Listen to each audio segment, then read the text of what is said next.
पहले लेवीज थी, अब जीएसटी, अब क्या कहते हैं आप?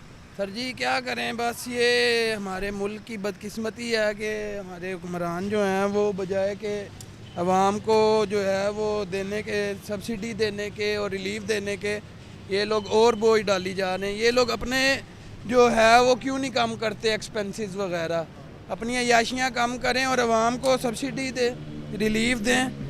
आपने बाकी इलेक्शन से तो देख ही लिया है, बाकी जो कुछ ये मर्जी करते रहे ज़ोर ज़बरदस्ती, लेकिन आवाम का रिएक्शन तो आपने देख ही लिया है इनकी तरफ से। नहीं तो ये आपको पता था कि ये जीएसटी लगने जा रहा है? नहीं सर जी, ये अपनी मर्जी से जो कुछ करते हैं, जो डिसीजन करते हैं, आवाम में इसका कोई नहीं है, शऊर नहीं है।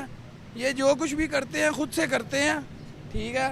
और बस ये वो आयद कर देते हैं आवाम पे और बता देते हैं जी आप पे मुसल्लत हो गया। पता कोई नहीं। कोई पता नहीं है, आवाम इनके लिए